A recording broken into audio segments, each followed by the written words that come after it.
Muted.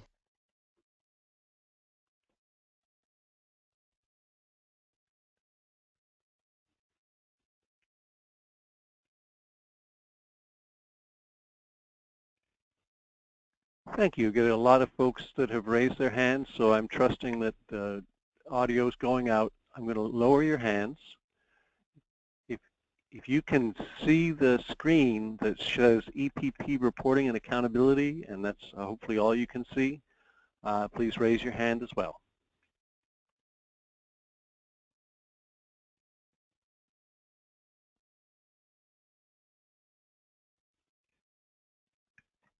Okay, wonderful. I have a lot of folks raising their hands. I appreciate you being here and tuning in, and we'll begin the presentation now.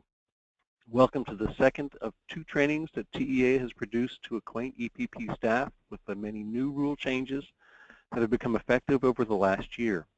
Attending the call today from TEA are Mike Brzenga, the presenter, Tim Miller, Lori Ayers, Mixon Henry, and Vanessa Alba. Please feel free to write in your questions as we go. We will pause periodically to answer questions we can confidently answer today. We will schedule another webinar in the near future that will be only a Q&A session. This will allow attendees to process information presented today, apply it to their unique needs, and then seek clarification at the Q&A webinar. We will also create a FAQ with answers to the questions you submit today and as a follow-up. Please note as we go through this presentation, we assume our audience is mostly EPP staff, so when the presenter refers to you or your, this is intended to refer to the EPP that the attendee represents. The training today will cover most of the rules affecting accountability and will go over some new information regarding reporting. We will mostly cover items in Chapter 229. If you missed the first webinar training over the rule changes in Chapters 227 or 228 and 230, that webinar is posted for your convenience in the Program Provider Resources page on the TEA website.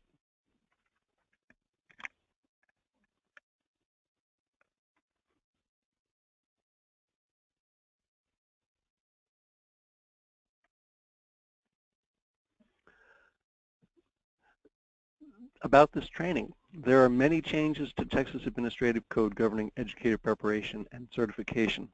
This training attempts to provide an overview of the many changes that in TAC and is not comprehensive for the details of all the changes. EPP staff should carefully review Texas Administrative Code to find additional details regarding presented changes and to learn about other changes not presented in this training today. EPP questions after this date should first be directed to the assigned program specialist. If the program specialist cannot find an answer, then he or she will research and respond back to the EPP staff with an answer. To summarize this information, we are attempting to provide you with the major changes, but we cannot address all the changes in this one webinar. So we expect you to read through the Texas Administrative Code and make sure you are aware of all the changes and updates to your reporting and accountability rules. We are always happy to assist you. If you don't know who to call, you should always start with your assigned program specialist. The program specialist assignment list is posted on the Program Provider Resources page on the TEA website.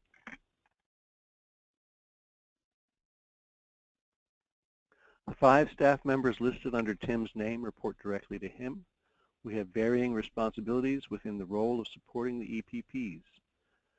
To most efficiently address your needs, we recommend that you start with one of the 3 program specialists at the bottom of the list and then work your way up from the bottom up. If it's a Title II or accountability question they can't answer, the program specialist will likely send you to me.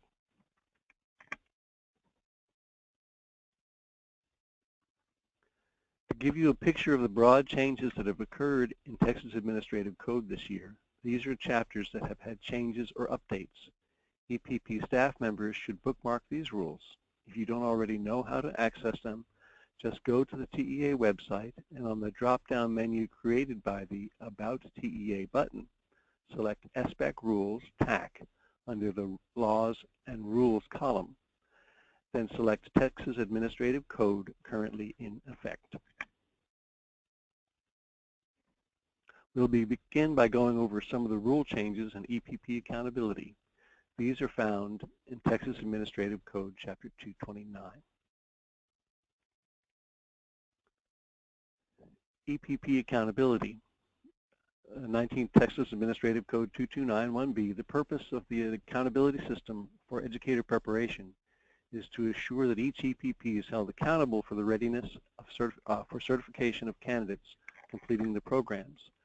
And 19 TAC 228.1C, all EPPs are subject to the same standards of accountability as required under 19 Texas Administrative Code Chapter 229, relating to accountability system for educator preparation programs. These are familiar rules that have been in effect for a long time. They remind us of the important responsibility educator preparation programs have for ensuring that the candidates they recommend for certification are ready to educate Texas students.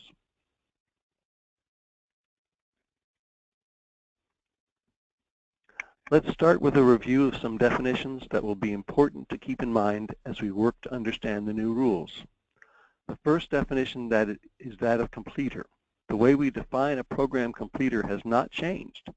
The wording of the definition has been updated to make it easier to understand how to identify a candidate as a completer.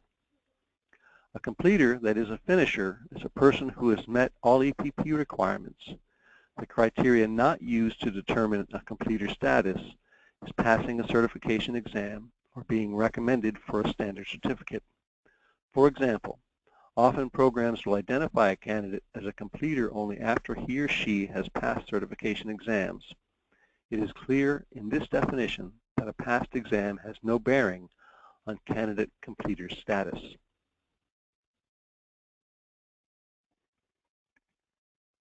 An incoming class is the individuals contingently or formally admitted into the EPP between September 1st and August 31st of each year.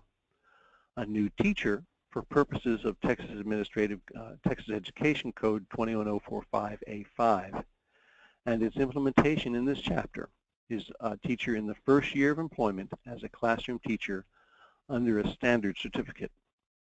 These definitions are important because some of the rules referencing an incoming class, this definition clearly identifies which candidates would be in that group. In 2015, through House Bill 2205, the legislature added a fifth ASEP accreditation standard regarding the results of surveys of new teachers. TAC 229 defines a new teacher to support the administration of this law. Let's look at Texas Education Code 21045, Section A5. The reason for the change in the rule is found in Texas Education Code Chapter 21045A5.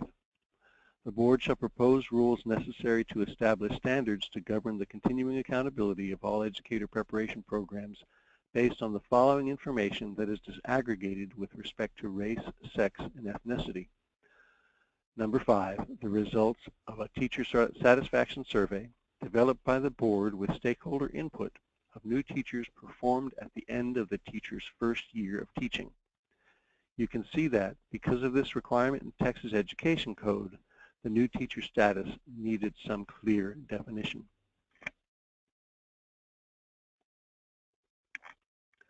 Let's now look at the first big change, which is the determination of accreditation status. Texas Administrative Code Chapter 229.4 identifies the 5 performance standards used to determine accreditation status. Accreditation has historically been based on performance standard number 1, which is test pass rates. While only one of these standards is new, the ASEP changed TAC 229.4 significantly in 2016. The revised rule implements 3 of the 5 performance standards. We will review these performance standards in more depth in the next few slides. Please refer to the Texas Administrative Code for more detail not covered in this presentation. Historically, an EPP's accreditation status has been based on the pass rates for tests taken by candidates the EPP identified as completers. More specifically, accreditation depended on the percentage of completers who passed tests required for their certification on their last attempt before the end of the completer year. So, if a candidate was called a completer in the 2015-16 reporting year and had passed the content test by August 31st of that year, then that was a pass for the EPP. If the candidate had attempted and not passed the content test by August 31st, then that was a fail for the EPP. The results of contents exams and the Pedagogy and Professional Responsibility, PPR exams, were combined into one percentage. This measure did not consider the number of times a candidate attempted the test. In addition, any tests a candidate took after the completer year was finished were not applied to the pass rate for that EPP. The pass rate calculation will not change for the 2016-17 academic year, this year. It will be, for 2016-17, the calculated pass rate for the completers will be the number of last attempts divided by the total number of attempts. And this will apply only to tests related to certifications sought by the candidate. We will transition to the new pass rate calculation in 2017-18. Beginning with academic year 2017-18, the pass rate calculation will change in three major ways. First, the pass rate calculation will be based on whether the candidate passes an exam within the first 2 attempts. Second, the pass rate will no longer be calculated just on program completers, but instead will be based on all exams approved by the EPP and required to obtain certification. Third, there will be separate calculations for content exams and the PPR tests. The new calculation is the number of individuals who pass the test on the first or second attempt divided by the total number of individuals who passed on the first attempt and passed or failed on the second attempt. To help with the transition to this new pass rate calculation, academic year 2016-17 data will be calculated for reporting purposes only. The pass rate for reporting purposes for 2016-17 is 70% for the non-PPR tests and 80% for the PPR tests. For academic year 2017-18, the pass rate for non-PPR tests will be 75% and the pass rate for PPR tests will be 85%. Please read TAC 229.4 for details.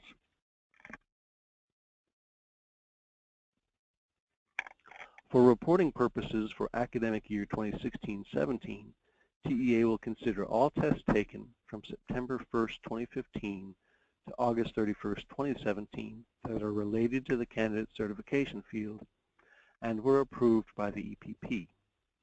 Beginning with the 2017-18 academic year, TEA will consider all tests required for certification and approved by the EPP taken by candidates admitted to the EPP on or after December 27th, 2016.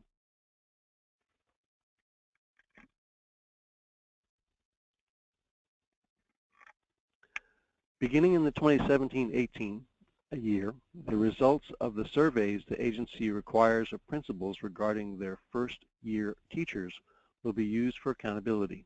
Texas Administrative Code now includes a definition of a first-year teacher, an individual who is in the first year of employment as a classroom teacher.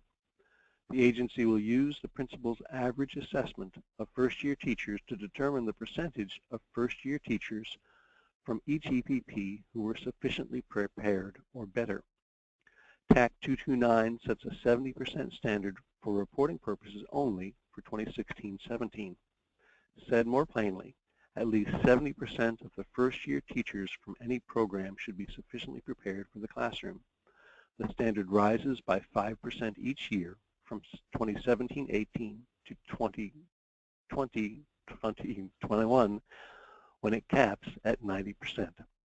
Examples of these data are available for program review on the Program Provider Resources page.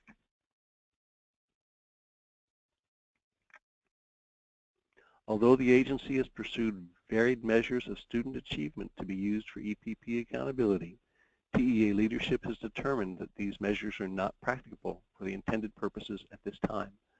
A stakeholder committee is being formed this spring to discuss this accreditation standard. The revisions to TAC 229.4 implement two significant changes to the way field supervision is included in the accountability system. First, programs must now report observation data on candidates completing clinical teaching or an internship. Second, programs will be held accountable to the quality of field supervision they provide to their candidates as measured by the field supervision questions on the exit survey. Programs continue to be responsible for providing a minimum number of observations of sufficient length to at least 95% of their candidates. Exit survey data is available in ASEP or on the program provider's resources page. Later slides show changes to the ASEP system designed to assist you in reporting observation data.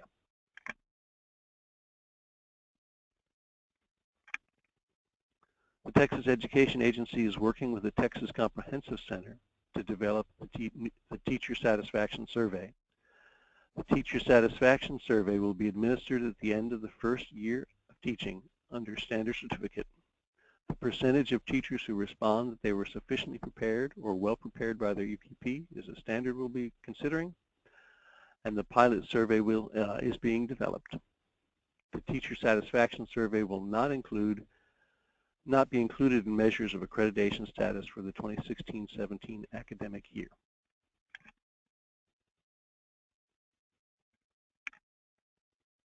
There are two major changes to the application of the small group exception for accreditation purposes. First, the size of the small group is reduced from 20 to 30. Said another way, accreditation ratings will be based on groups of 11 or more candidates. Second, the small group exception now applies to groups disaggregated by gender, race, or ethnicity. In the past, the performance of small numbers of gender, race, or ethnic groups in a single year were not considered for accreditation purposes. Moving forward, the rules regarding combining small groups from the current year with small groups from earlier years will be applied to gender, race, and ethnic groups just as they were applied in the past to all candidates. Please take time to read the small group exception rules in TAC 229.4G very closely. If you have questions regarding the small group exception rules, please contact me or your program specialist.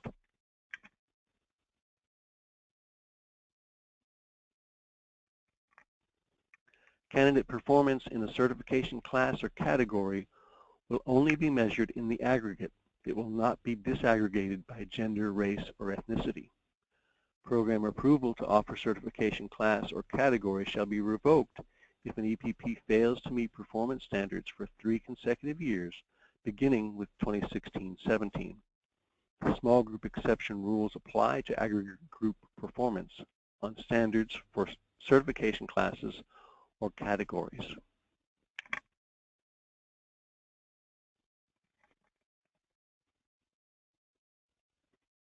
This chart captures the timeline for implementation of the accountability standards. Before we move on to the ASEP reports, we can take a few minutes to address some questions.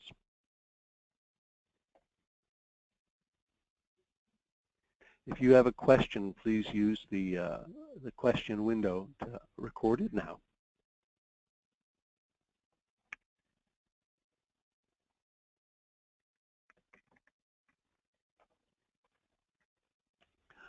Here's a question. Will the PowerPoint be available after the webinar? The answer is yes. The presentation with speaker notes will be posted to the Educator Preparation Program resources page after the webinar.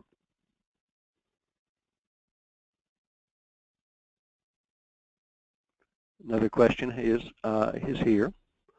When you say that only tests required for certification, does that mean the supplemental exams, for example, the ESL supplemental, do not count?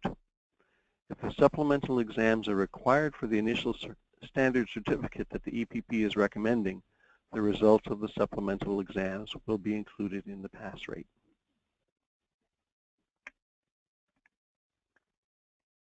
All right, we'll move on. There will be other opportunities to ask questions And if we do not answer your question during the seminar, during the webinar itself, we will post answers to the questions later.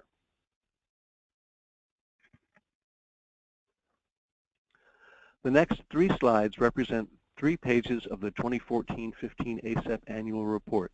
This report gives a snapshot of EPP performance. These reports are posted on the Consumer Information website along with summary pages that display all the information for all programs. This is page 1, which shows general information about the EPP, a summary of performance on the minimum accountability standards, and a summary of comparable statewide data. Future versions will include more columns with annual program information.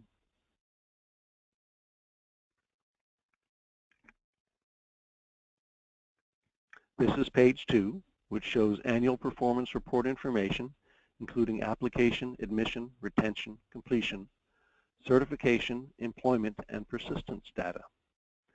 Candidate field supervisor ratio information is also included, along with comparable statewide data. Page 3 shows consumer information as well as specific results from the principal survey, candidate field supervisor ratio by data by semester, and the pass rate for all candidates on all tests.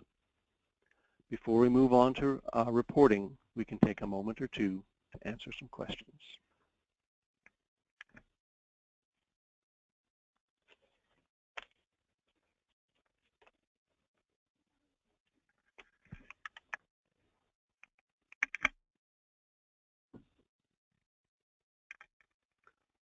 All right, moving on. House Bill 2205 set new reporting requirements for EPPs.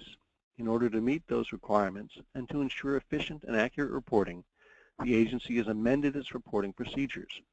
These changes are reflected in TAC 229.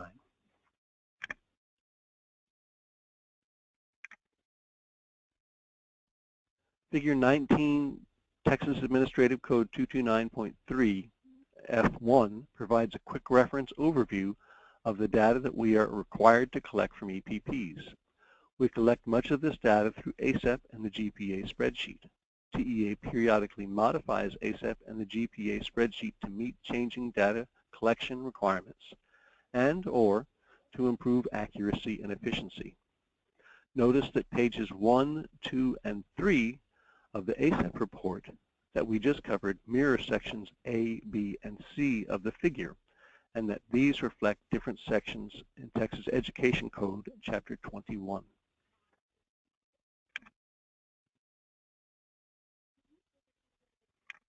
There are 2 significant changes to the way EPPs report observations. House Bill 2205 modified Texas Education Code 21045 to cover candidates completing student teaching, clinical teaching, or an internship. Historically, EPPs have reported observation data for intern teachers only. Now EPPs must report on clinical teachers and intern teachers, and they must identify their field supervisors by TEA ID number.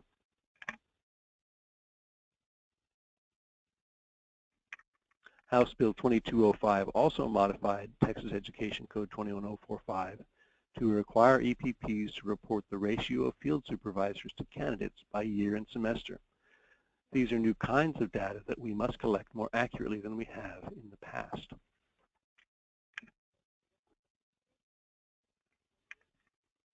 In the previous slide, we identified that EPPs will now have to report observations for both intern teachers and clinical teachers. This reporting begins in the current reporting year, 2016-17. To help you meet this reporting requirement, TEA has modified the ASEP system. Programs will enter observation data for clinical teaching as well as intern probationary candidates.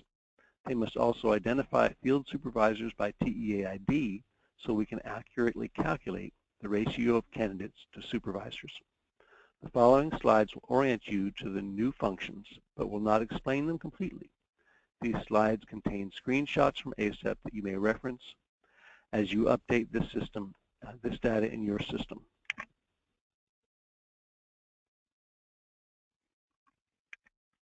Before you'll be able to enter observation data for your candidates, you will need to identify your field supervisors.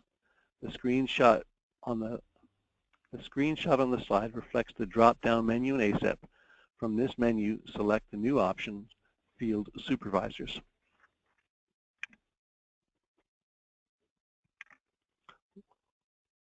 When you click the Add Field Supervisor button that you can see in the screenshot on the left, you will get the Add Field Supervisor menu that you can see in the screenshot on the right. Ensure your field supervisors have TEA ID numbers before you try to add them to your database.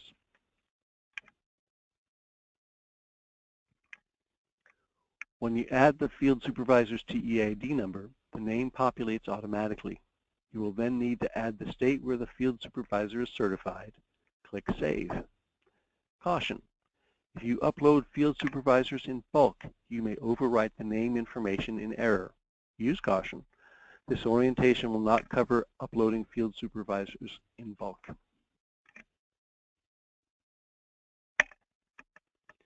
Your field supervisors will be listed on this screen. You can add more field supervisors or delete field supervisors from this screen. You can also edit the certification state, but not the name information if it was populated automatically based on TEA ID.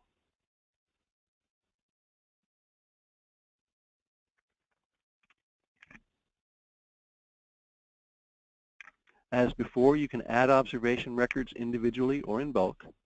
To add an individual observation, click Observations, enter the candidate's TEA ID number, then click Add Record.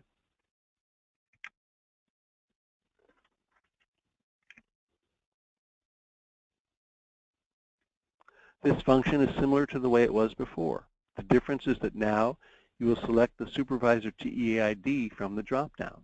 The supervisor's name will populate automatically. You will enter the date, duration, comments, and assignment begin data much as you always did. Please remember that each observation must be at least 45 minutes or more in duration. If you conduct more than the minimum required observations, we recommend that you still record that information in ASEP.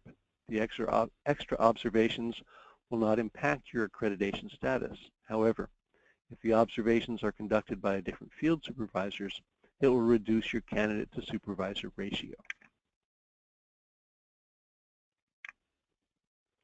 ASEP will tell you the candidate supervisor ratio with a couple of clicks. From the ASEP menu, select supervisor ratio.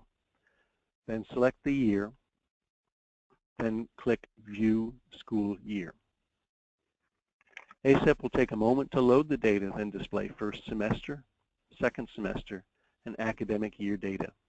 Please notice that the semesters are not aligned with the academic year. Please remember that this ASEP overview is meant to be an introduction to the changes and not an exhaustive explanation of how to use the new observation functions. Details will be available in a revised ASEP technical manual. If you need immediate guidance on these functions, please contact your program specialist for assistance. We will pause for a few minutes now to address questions regarding reporting of field supervision.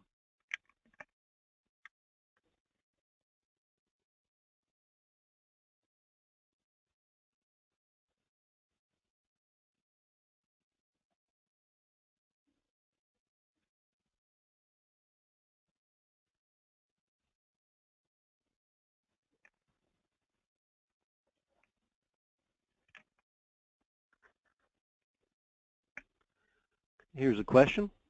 If a program is packed, they are not responsible for pass rates of content scores. And that's a question, that, even though stated as a statement. The answer is programs are only responsible for certification exams that are approved by the program. Packed scores are not approved by the program, so the results of packed scores will not be included in the pass rate for accountability purposes.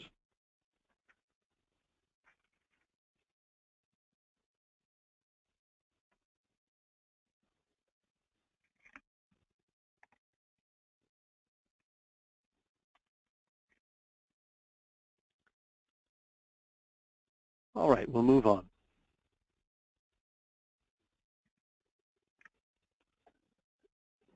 The next subject is the GPA spreadsheet. The purpose of the GPA spreadsheet is primarily to capture admission and candidate data required in Texas Education Code Chapter 210452. Think of the GPA spreadsheet as a roster of the incoming class as defined in Texas Administrative Code 229. The GPA spreadsheet should contain information only for candidates that were admitted during the academic year. Admission dates from September 1st, 2016 to August 31st, 2017. GPA spreadsheet should not contain information for candidates seeking a degree but not seeking certification. For example, if a candidate is enrolled in your university pursuing a master's degree in educational administration but is not pursuing certification as a principal or in any other class or certificate, then this person would not need to be reported as admitted and would not appear on the GPA spreadsheet.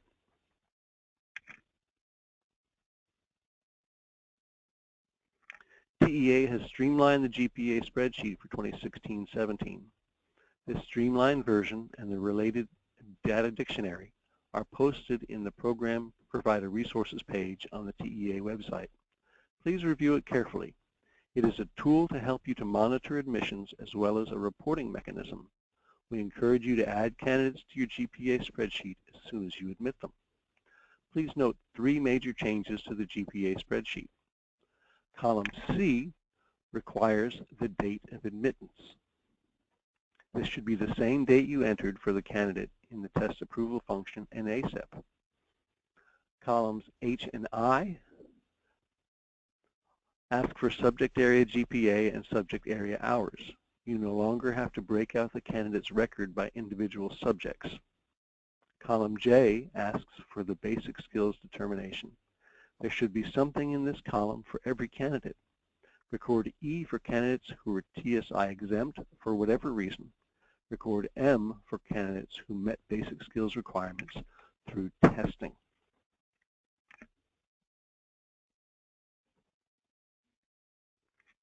TEA has revised the GPA spreadsheet data dictionary to help you with reporting.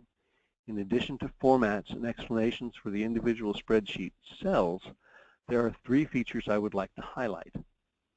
First, it has a checklist for ensuring the accuracy of your GPA spreadsheet. Second, it has a list of specific file names for programs for spreadsheet submission. And finally, it lists new secure procedures for submitting the GPA spreadsheet. I encourage you to read the data dictionary and refer to it as needed. Both the GPA spreadsheet template and the GPA data dictionary are posted on the Program Provider Resources page. We will pause a few minutes to address specific questions about the GPA spreadsheet or data dictionary.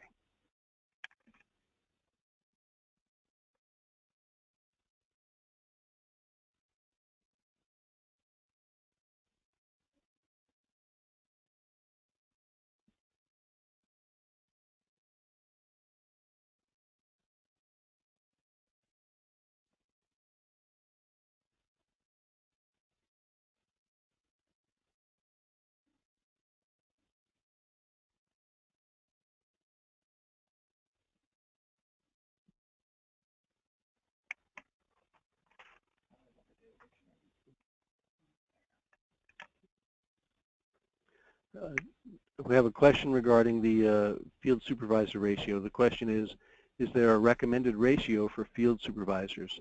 And the answer is the ASPEC has not set a standard for field supervisor ratios.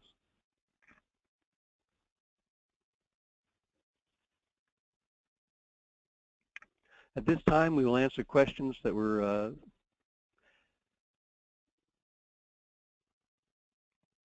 take the time right now to thank you for attending the webinar. If you have any further questions, we'll be glad to answer them. We will post this webinar in a PDF of the slide deck with notes for you to review again. We will also send a notice when we've scheduled the follow-up Q&A webinars. This concludes the webinar. If we have not answered your question, we will include the answer in the FAQ record. Please complete an evaluation of the webinar. Thank you for attending, and have a great day.